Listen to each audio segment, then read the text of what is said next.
Marta Damasceno, sou consultora científica da LifeMed.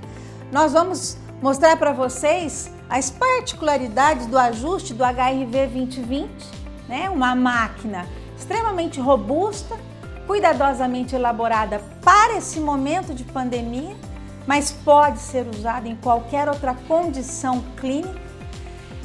Foi pensada na sua robustez em função da característica da doença, entendendo que a COVID é uma doença de baixíssima complacência pulmonar, em algumas vezes, uma SARA grave, então ela foi elaborada para ser simples, de fácil ajuste, para que qualquer profissional da saúde pudesse utilizá-la de forma segura. É uma máquina que tem a modalidade controlada, ciclada a tempo, pressão controlada, ciclada a tempo, e o modo CPAP, que é um fluxo contínuo, uma pressão positiva com fluxo contínuo, né? Ela tem alguns ajustes muito simples, né? Que então, a pressão máxima, que a gente vai titular, e esse limite de pressão não passa por nada desse mundo. A PIP, que é a linha de base, então a pressão respiratória final positiva. A frequência respiratória, que eu vou programar para atender a condição de ventilação alveolar do meu paciente. E a fração inspirada de oxigênio.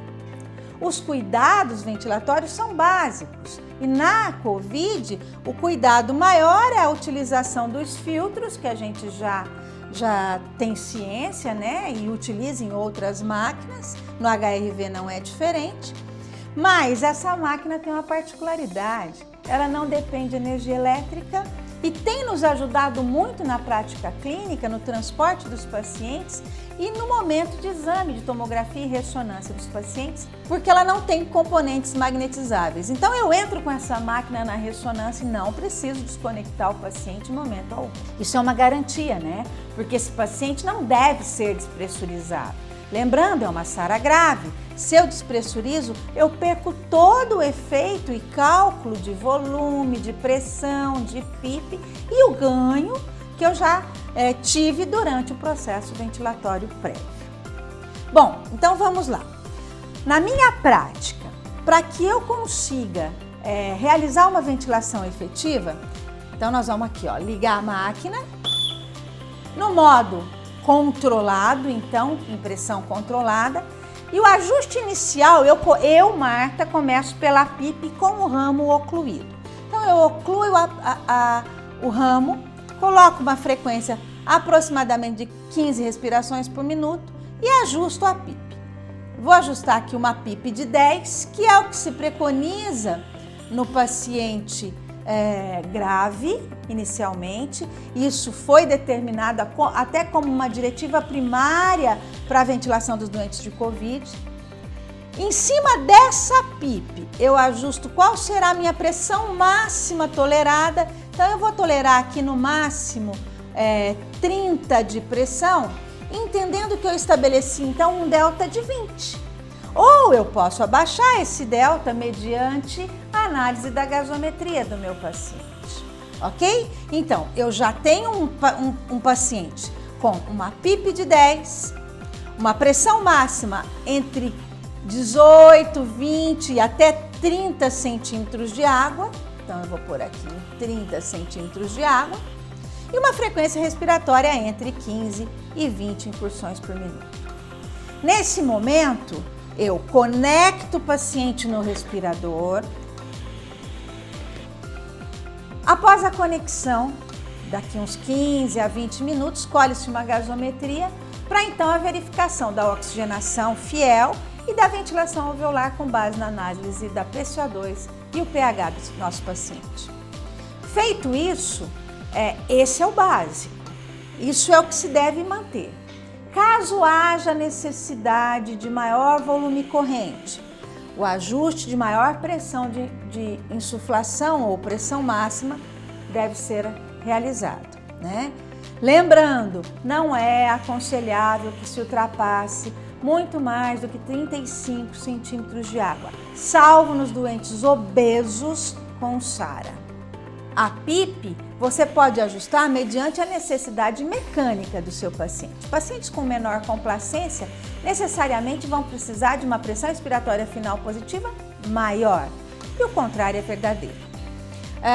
Contudo, fiquem atentos, porque à medida que você ajusta a PIP, você diminui o delta de pressão e com isso diminui o volume corrente. Sempre que você ajustar a PIP e precisar manter o mesmo volume, ajuste um pouco mais de pressão de insuflação. Lá na nossa prática, se eu aumento 2 centímetros de água de PIP, eu aumento 2 centímetros de água da pressão de insuflação. E isso tem sido a nossa rotina e a resposta bastante efetiva. Na frequência respiratória, como eu já disse, nas aulas anteriores, a relação inspiração e expiração é fixa, ela é sempre de 1 para 2, mas o tempo ins e o tempo ex vão variar de acordo com a frequência respiratória. Lembrando que quando eu aumento a frequência, eu diminuo o tempo expiratório. A gente trabalha rotineiramente numa ventilação inicial com uma frequência entre 18 e 20 ciclos por minuto. Mas a gente tem visto que nesses pacientes, como eles fazem uma hipercapnia recorrente, nós estamos tendo que ajustar frequências um pouco mais elevadas. A fração inspirada de oxigênio nessa máquina, particularmente, ela parte de 40% até 100% de oferta. Vocês podem me perguntar assim, por que 40%? Porque quando eu chego em 40% de FI com parâmetros baixos de ventilação, o paciente já pode ser considerado desmamado. A gente pode ofertar 40% de fração inspirada de oxigênio até com uma máscara de Venturi. Não necessariamente o seu paciente precisa estar entubado. Sendo assim, qualquer fração inspirada acima de 40 pode ser ajustada. E quando eu abaixo, quanto eu aconselho? Sempre trabalhar com frações inspiradas menores que 60%. Para isso, você vai ter que acompanhar a saturação de oxigênio do teu paciente, periférica de oxigênio do teu paciente, bem como a gasometria, para avaliar a PaO2. O ajuste da FiO2, quando que eu abaixo a fração inspirada de oxigênio? Quando eu tenho estabilidade mecânica, ou seja, quando eu posso diminuir a PIP sem prejuízo na oxigenação. Então, a partir do momento que eu posso diminuir a PIP, ou a pressão expiratória final positiva, eu também posso diminuir a fração inspirada de oxigênio. Na prática, o ajuste da PIP e da FiO2 vão andar juntos, ou seja, quando eu conseguir mecanicamente ventilar bem o meu paciente, naturalmente a fração inspirada de oxigênio poderá ser abaixada. Mas eu também posso me nortear no ajuste da fração inspirada de oxigênio apenas pela saturação de oxigênio. O paciente saturou bem, está estável, com a saturação não variando, mantendo essa saturação com variação de decúbito durante todo o tempo, eu posso começar a manusear a fração inspirada de oxigênio para menos. O aconselhável é que a gente não trabalhe por muito tempo com frações maiores do que 60%. Na próxima aula falaremos da utilização do HRV 2020 no modo não invasiva, tanto como CPAP, por tempo de ventilação não invasiva, como no uso do RPPI1, um exercitador de reexpansão pulmonar. Até a próxima aula.